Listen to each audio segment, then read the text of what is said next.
Dhamangaon railway तालुक्यातील ढाकुलगाव शेतशिवारात बिबट्याचा मुक्त संचार वाढत असून परिसरात भीतीचे वातावरण निर्माण झाले आहे। बुधवारी बिबट्याने एका शेतकऱ्याच्या गायीवर हल्ला करून तिची शिकार केल्याची घटना घडली असून शेतकरी आणि मेंढपाळ वर्गात दहशत पसरली आहे। या घटनेनंतर ग्रामस्थांनी वन विभागाकडे तातडीने उपाययोजना करण्याची मागणी केली आहे। याबाबत आपण सविस्तर वृत्त जाणून घेऊया। धामणगाव रेल्वे तालुक्यातील ढाकुलगाव शेत शिवारात गेल्या काही दिवसांपासून बिबट्याचा वावर असल्याचे नागरिकांकडून सांगण्यात येत होते।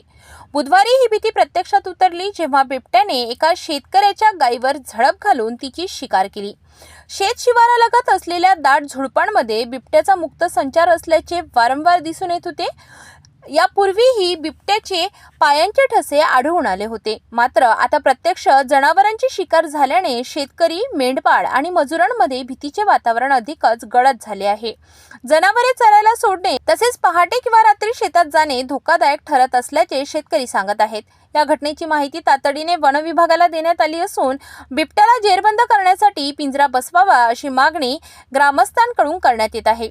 दरम्यान वन विभागाकडून परिसरात गस्त वाढविण्याचे तसेच नागरिकांनी काळजी घेण्याचे आवाहन करण्यात आले आहे।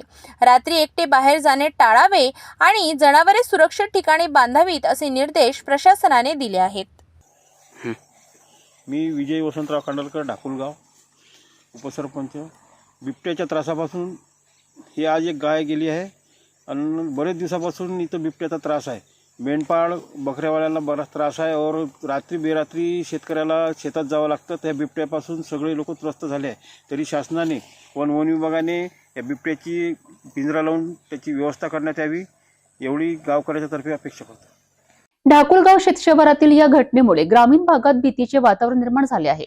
वन विभागाने तात्काळ उपाययोजना करून नागरिकांचा जीवित व मालमत्तेचा प्रश्न गंभीरतेने हाताळावा अशी अपेक्षा व्यक्त होत आहे।